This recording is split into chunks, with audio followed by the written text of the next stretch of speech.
Welcome back to another episode of Cseking In. As always, I am super excited to have in studios with us today Carollynn Schafer, Interim CEO with Accelerate Okanagan, but many wonderful talents. I can't wait for us to unpack and hopefully inspire other women and other entrepreneurs. Thank you very much for coming in, Carollynn.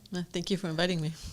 So I as always, I do a little bit of research before we step into the studio, and I did not know or wasn't paying attention or missed the memo. I did not know that you were a lawyer, that you so then I unpack further. So if we started education, bachelor's in history and then law degree. Yeah, that's correct. Okay. And so I'd love to hear the pursuit of that career and what inspired you to go that direction and then keep going. Okay. Law was not something that was on my radar. I did have a social history degree, and I was planning on taking a master's. And it's something I've always enjoyed, and I guess I was the term wouldn't have been used at the time, but looking at ecosystems and like the way. But I always like looking at social ecosystems. And in my last year, I was supposed to go to somewhere in Toronto, and it just didn't feel like I was an academic. I'd come from an entrepreneurial family, and I felt like maybe I wouldn't be good taking my master's. So I wrote my LSAT, and then I went to UVic, and they had an article about privacy, and privacy was coming out. I went to law school in '99, and in 2002, like the Personal Information the Protection Act came out like federally. And so I was thinking that I went for that, like just thinking that would be, because they said it would help to define how people were seen in the future. And that was my interest. I did stay as a privacy lawyer for a while. I didn't always practice privacy law, but it was what sparked my interest in law. So, Carollynn, you had your own law firm, or you practiced law for a very long time. So I practiced with a firm for about 9 years. And it was a firm with about 60 lawyers. 60. In Winnipeg. Okay. Maybe total between the partners and the juniors. It could have been maybe 40. I'm maybe remembering wrong, but we'll see. It was a mid-sized law firm. Okay. And I did that for about 9 years. And then my husband had a startup, a venture, and I was doing enough work for him there that I decided just to go in-house, and I mostly did licenses and customer service agreements. So I stayed working, and that's why I had my own firm, just to be able to do that, working with his organization, but it just kept it separate. Okay. And where I'm most fascinated because I have the privilege, when I was part of the Okanagan Women's Investor Group, I would sit and watch those due diligence meetings, and I would watch you shine. It was so impressive. I definitely had a girl crush. And so I'm curious. We go history, then we go law. How on earth where was your toe dip, and where did you get the incredible competencies and knowledge that you have in financial? And it's interesting because I feel like my skill set still really leans towards law, but I guess there is some finance that comes out of having to do venture investing. So when I worked with my husband, who had a startup, and then there was it was an exit merger, and so we had those documentation that you would do on any type of exit where there's a waterfall and a cap table, and I just wanted to learn more about it. And then luckily, actually, it's Accelerate Okanagan that really got me into angel investing, because they started the Okanagan Angel Summit in 2019.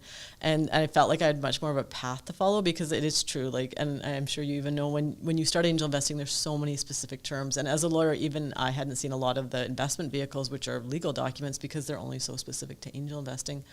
That there's that learning curve, and I felt like having that path in really helped. And then I just learned as much as I could, because I became a director of the society which holds the fund for the Okanagan Angel Summit. Okay. And I wanted to be able to answer any question that someone asked. That was my goal. So I spent as much time as I could just learning from everyone in the ecosystem about how to angel invest, and then doing my own investments, because that's the best way to actually learn, is to actually look at paperwork. So I love this, because I just want to unpack that for a second. I do think a lot of people, doesn't matter, I don't specifically want to draw attention to gender.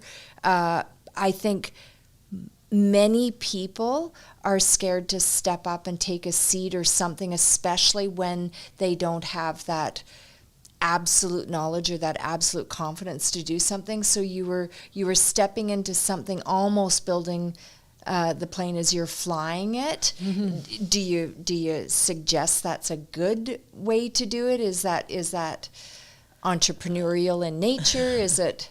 I mean, I think in certain fields, especially maybe angel investing, it is something you learn by doing. I was fortunate that I don't know if I would have stepped up. Twee Tran, who still works for Okanagan, encouraged me to become a director, right? So, and I do think you need those people who believe in you and believe that you could do it. And I was like, I can do this then. And then I wanted to prove that I had the skill set to be able to do it. Because you have 3 years to kind of build up the knowledge so you can become the fund manager or the person who, is responsible for the fund in that last year. So. Oh, so there was a nugget you just gave. I see it often in community and business where someone sees something in another individual and nudges them to do it. And it could be serving on a board. It can be stepping up in a political way. It can be leaving a job or employment and stepping into entrepreneurship or startup.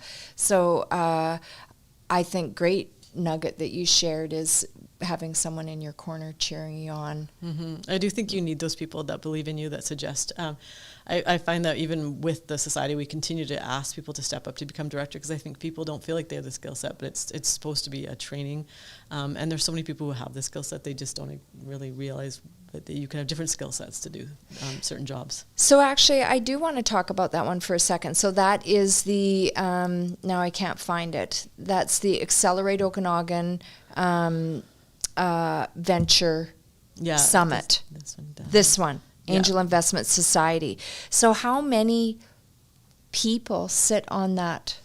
It's 3 at any given time. So right now, and so my term ended, was it last year? I think my term, it ended 2 years ago. And then it's rotating. So there's 3 at any given time that sit. And then when you come in, you're supposed to be learning as your first year. Your second year, you take more responsibility. And your third year is when you really help to manage the fund. And then that's how you learn how to manage a small micro fund. And those seats or those 3 opportunities are by invitation? Like it's knowing someone, or does it go out publicly? You have to have been a member of, invested in the society at some point, because you have to have been a member. Makes sense. Yep. Makes sense. But again, the takeaway is just leap and the net will appear. Mm-hmm. Just do it. So that's a good way to say it. Yeah. Do you know, I stole that one from Shandy Schwartz from Strut Footwear. Okay. A nugget she would give her students when she was in the public education system. Okanagan Women's Mentoring and Angel Network used to be called Women's Equity Lab. So this is a group of women that have come together that want to invest and learn about investing. Can you share with us, you've been with the organization from the first fund. Yep. Can you share maybe how it came to be and why it came to be? And yeah, so I wasn't really a part of the initial drive to start the funds. That was Camille Saltman and Sherry Falloon, and they did a lot of. I think that through the UBCO, they were there and they were connecting with people and did some different outreach and customer discovery, I guess maybe, or just conversations with individuals to see what was necessary for. And then I was part of the Okanagan Angel Summit Society, and I knew the women from Women's Equity Lab in Vancouver. Oh, okay. So Irene Dorsman made an introduction to Camille Saltman. So I was actually introduced to someone in Kelowna through Vancouver, and then that's how I became involved. And they were looking for general partners, like someone with experience. And because I'd had experience with the society, it made sense. It made perfect sense. Yeah. So the first fund, I think, if I remember right, I was one of the members in the first fund. There was a 25, 27, 30 women that came in with all varying degrees of knowledge or ability in angel investing, from kind of zero to fairly sophisticated, I think, or at least some past experience. What do you think some of the takeaways were, or the benefits to those individuals that maybe leaned in and sat on some of the due diligence? Or went through the pitches from the businesses, what were some of the learnings or the takeaways? Or I feel like with any of those organizations, when you become more involved, you get more of a sense of community, and even the sense of community with the investors, but also with the entrepreneurs. You start to really believe in a lot of the missions, even if we didn't invest in all the different entrepreneurs that came to us, but we really felt that we were supporting them in some way, even if we weren't able to support them financially, and we wanted to be a part of that. So I feel like then they feel like they're part of a community. Well, and I can remember times that we chose not to invest, but there was an enormous amount of mentorship that happened after that, when different people within the fund would say, hey, I can help them shore up this deficiency, and then they can maybe come back to the organization and see about potential funding. Mm-hmm. Yeah, just making those extra connections, I think, helps entrepreneurs. Mm-hmm. You had a paragraph in an article that I absolutely loved, and it was entrepreneurs weather challenges because it's what they love, and that's what I find inspiring. So you do have a love affair with entrepreneurship. You opened with that it was close. It was in your family. Yep. As you look at Kelowna, and I might have this stat a little bit wrong, but it'll be close. I understand we have one of the largest per capita entrepreneurs region within Canada. What do you think? How long have you been in Kelowna? 13 years. 13 years. So the city's changing. Mm-hmm. There's all sorts of different industries coming here. What is your view of maybe the next 5 years or 10 years of the city from an entrepreneurial perspective? I do agree. When we moved here, we were very surprised by how many people that even like their children's friends' parents were entrepreneurs. But we felt like that was almost a requirement, like if you came to Kelowna, because it is a smaller town. If you wanted to make it work, you often had to have your own business or have your own path to be able to make sure that you were creating revenue. But interestingly, I do feel like that's one of our goals, like in the next 5 years, is to make sure that there are those larger organizations, so there's more opportunity for people who are working as part of ventures, but they're not necessarily the founders anymore, right? We want to have those large organizations stay. They call them anchor companies, or like just different, they have different terms, but it's like companies that are really bringing the entrepreneurs here, but then creating more large-scale industries. I know, like one of the campaigns that Accelerate Okanagan works on is that OKGO, and as we put like advanced manufacturing or aerospace, or we look at SaaS, we're really trying to make sure that those industries are thriving here. Agriculture, of course. Mm-hmm. Mm-hmm. So you are how long now as the interim CEO at Accelerate Okanagan? I think I started in like the end of June, so maybe like 9 months, 10 months. Can you share with us why you think you were able to secure the role, or what traits or experiences you had to be able to take the helm while Bree was away, and maybe even give the audience an idea of what Accelerate Okanagan is and does? Okay, first, Accelerate Okanagan is an entrepreneurial support organization that started in 2011, and really our goal is to help companies that, like in my mind, sometimes there are small companies that want to become larger companies, but they're typically connected to tech. We do not want to get too tied to like them being like tech, in the sense that sometimes there's ventures that look more like agriculture, like robotics, that are still tech, but we're just helping them to scale to a larger organization.